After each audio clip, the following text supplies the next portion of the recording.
ನೋಡು, ನನ್ನ ನಿನ್ನ ಮದುವೆ ಆಗಿ 55 ವರ್ಷ ಆಯ್ತು. ಇದ್ರಿಗೂ ಭಗವಂತ ನನಗೆ ಕೊಡಬಾರ್ದು ಕಟ್ಟೆಲ್ಲ ಕೊಟ್ಟಿದ್ದಾರೆ. ಅದೇ ತರ ಜನಗಳಿಗೆ ಎಷ್ಟೋ ಪ್ರೀತಿಯಲ್ಲಿ ನನಗೆ ಕೊಟ್ಟ.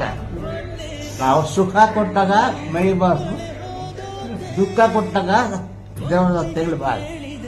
ಆದ್ದರಿಂದ ಇದು ಮನುಷ್ಯರ ರೋಗ ಬರ್ತದೆ, ಭಾರತ ರೋಗ ಬರ್ತದೆ.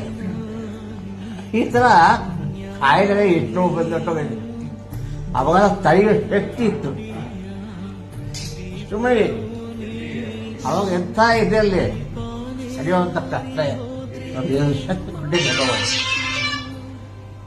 ಏನಾಯ್ತು, ಭಗವಂತ ಒಂದೇ ಸಮಯ ಇಟ್ಟಿರಲ್ಲ. ಯಾಕಂದ್ರೆ ಬೇರೆಯವ್ರ ಕಡೆಯವರು ಗಮನ ಕೊಟ್ಟು ಅದೇ ತರ ಹೆಸರು ನೋಡ್ಕೊಂಡು ನಾವು ರಾಜ್ಕುಮಾರ್ ಬಿ ಸರೋಜ ಇದ್ದಂಗೆ ಭಾಗ್ಯವಂತರ ಪಿಕ್ಚರ್. ಹಾಗೆ ಆಗ್ರಮ್ಮ.